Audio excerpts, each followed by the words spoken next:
Ma'am ఇప్పుడు IT ఉన్న situations ఎలా ఉంది? సో, మొత్తం బేరిష్‌గున్న సిట్యుయేషన్స్ మనందరం చూసాం. సో, ఇప్పుడు ఎవరైతే ఐటీలో ఇన్వెస్ట్‌మెంట్ చేసారో ఐ మీన్ వాళ్ళ పోర్ట్‌ఫోలియో ఎవరైతే అవును. ఐటీలో ఉందో వాళ్ళ సిట్యుయేషన్స్ ఏంటి?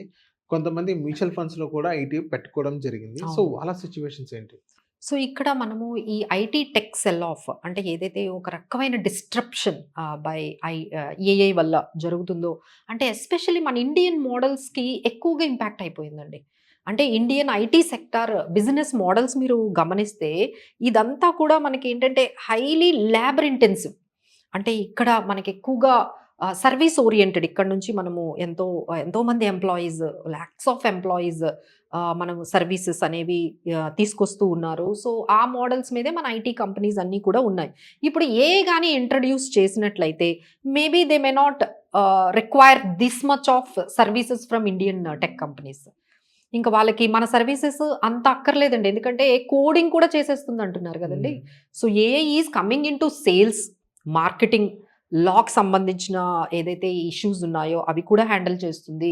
కోడింగ్ చేస్తుంది. ఇలా చాలా ఏరియాస్‌లో అంటే జనరల్‌గా మనము ఈ మామూలుగా మాట్లాడుకోవాలి అంటే ఒక ఎంట్రీ లెవెల్ జాబ్స్ ఏవైతే ఒక హ్యూమన్ చేస్తూ ఉన్నారో అవన్నీ కూడా ఈజీగా ఒక ఏఐ టూల్ ద్వారా ఏఐకి సంబంధించిన ఏవైతే ఆంథ్రోఫిక్ టూల్స్ ఏవైతే వచ్చాయో మినిమమ్ ఇక్కడి నుంచి చూసుకుంటేనండి అంటే ఒకేసారి జరిగిపోతుందని చెప్పలేము.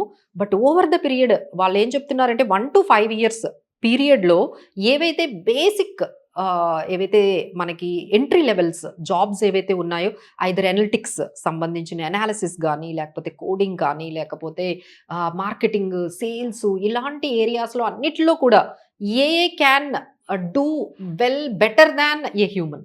ఓకే. అని చెప్పి ఎప్పుడైతే వచ్చిందో అంటే ఈ సర్వీసెస్ అన్నీ కూడా ఇప్పటి వరకు మన ఇండియన్ కంపెనీస్ బ్యాకప్ ఇస్తూ ఉండేవి. మన మోడల్స్ అన్నీ కూడా. బట్ ఇప్పుడు మరి దీనివల్ల ఇప్పుడు మన కంపెనీస్‌కి చాలా వరకు అంత అవసరం ఉండదు కదండీ డిపెండెన్సీ.